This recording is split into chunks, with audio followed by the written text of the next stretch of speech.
Hi everyone, it's a lovely sunny day here at the start of May in Wellington. It's been quite quiet around Parliament because we're not sitting this week, and about the only noise I've got to compete with today is the squawky seagull up on the statue of King Dick, Liberal Prime Minister Richard John Seddon, who was Prime Minister just over a century ago. I'm wearing a badge that commemorates the centenary of the start of World War I, and last week I was delighted to see in my own city up in Hamilton and right around the country fantastic crowds turning out for the Anzac Day commemorations.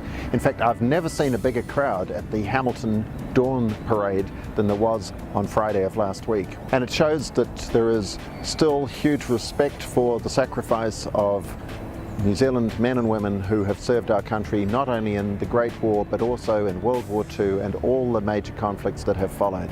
And it is right that we honour their memory, and particularly in this hugely significant year, and also next year as we will mark the centenary of the Gallipoli campaign. This is one of my political heroes, Sir Apirana Ngata, who served in Parliament for an incredible 38 years.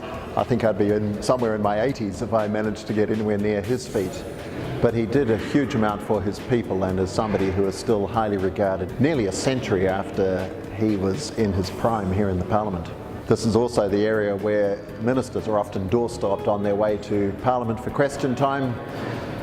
Maybe one day I'll be in that position as well. Next week, when the House resumes, we will be in a very busy period for the whole of May.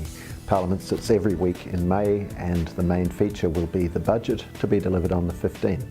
And I'll have more to say about that in my next video blog. Next week in the House we'll be making further progress on the Veterans Support Bill, the Vulnerable Children's Bill, and the Victims' Orders Against Violent Offenders Bill, all of which are important pieces of legislation and very much part of the government's focus on enhancing the rights of victims and protecting the most vulnerable in our society.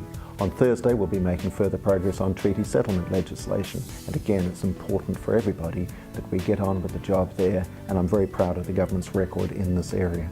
A major issue that has dominated the workload of most electorate MPs, including myself up in Hamilton West, has been the vexed issue of psychoactive substances.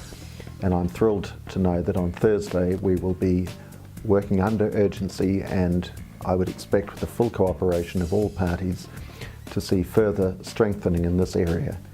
The public is obviously concerned, and rightly so, about the whole issue of psychoactive substances, and the result of what we will be doing next week will see all the remaining legal highs taken off the shelves.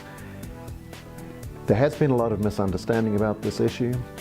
Most of the work that was done last year was work in the right direction, but it's become apparent that there is more to be done, and we'll be getting on with that as a matter of urgency next Thursday.